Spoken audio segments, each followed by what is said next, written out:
మామూలుగా చాలా సాధారణంగా ప్రజలందరూ గమనిస్తుంటారు. మీకు ఒక యాటిట్యూడ్ ఉంది రజనీ గారు. అది మహిళలకు ఉండాల్సిన ప్రథమ ఆయుధం.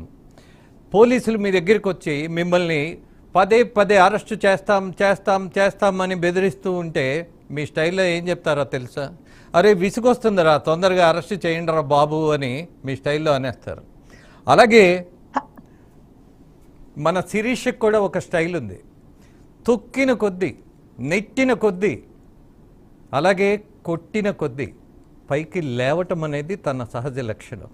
ఎన్నిసార్లు చూసామో పాపం తనని ఎంతగా హింసించారో ఇప్పటికీ గుర్తొస్తుంది. కళ్ళకి కనపడతాయి ఆ దృశ్యాలు. అయినా నిలబడింది. ఇందాక శిరీష మీరేదో చెప్పదలుచుకున్నారు.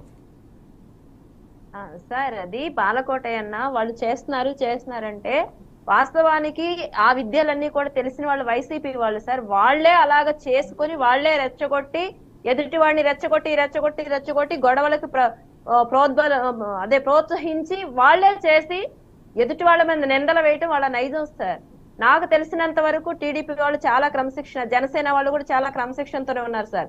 వాళ్లే చేయాలనుకుంటే ఇందాక రజనీ గారు చెప్పినట్టు బాబు గారు అరెస్ట్ అయినప్పుడు చేయొచ్చు, లేదంటే పవన్ కళ్యాణ్ గారు అమరావతి రాజధానికి రావడానికి ఎన్ని కంపలు కట్టెలు దాటుకొని వచ్చారండి, ముళ్ళల్లో పడి పరిగెత్తుకుంటూ వచ్చారండి.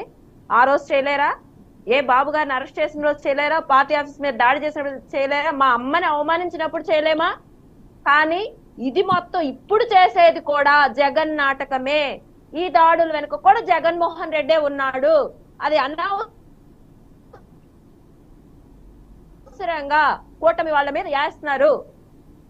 100% రాజేంద్ర గారు, శిరీష మాటలకి 100% యాక్సెప్ట్ చేయాలి. ఎందుకంటే వాళ్ళు మాట్లాడుకోవడానికి ఇంకేమీ లేదు సార్. ఆ రోజు తొలి దెబ్బ కొట్టింది ఈయన మహిళల్ని. ఈ రోజు మళ్ళీ దెబ్బ అనేది మేము కొట్టాము, ఆయన ఇంట్లో కూర్చోబెట్టాము. అది చూసి తట్టుకోలేక ఆయన ఈ విధంగా వాళ్ళతోనే దాడులు చేయించి మళ్ళీ సానుభూతిని గెయిన్ చేయడానికి గవర్నర్ దగ్గరికి లెటర్స్, కంప్లైంట్స్ ఇవ్వడానికి వెళ్తున్నారు.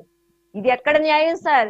ఇప్పుడు కూడా వెళ్ళే అరాచకాల బాబు గారైతే ఇది ఎప్పుడు కూడా, ఈవెన్ పార్టీ ఆఫీస్ దాడి జరిగిన రోజు కూడా మమ్మల్ని అరిశారు సార్. రోడ్ల మీద మమ్మల్ని లాఠీలతో ఈడ్చితే కూడా మేము మీడియా ముందు ఒక్క మాట నోరు జారినందుకు మా మహిళల్ని బాబు గారి క్రమశిక్షణ పాటించండి అని చెప్పి మమ్మల్ని కట్టడి చేశారు సార్. అది బాబు గారి నైజం. అంతేకాని ఇలాంటి దాడులు గాని, ఇలాంటి అరాచకాలు గాని అది కూటమి, అది టీడీపీ గాని, జనసేన గాని, బీజేపీ వాళ్ళకి లేదు సార్. ఇది అనేది అది వైసీపీ వాళ్ళ నైజం, వైసీపీ వాళ్ళు చేస్తున్నవే. కావాలని ఇప్పుడు ఏదో ప్రజల్లో సానుభూతి తెచ్చుకుందామని చెప్పి వాళ్ళు చేస్తున్న డ్రామా తప్ప అది మా వాళ్ళకి ఎవరికి కూడా సంబంధం లేని విషయం.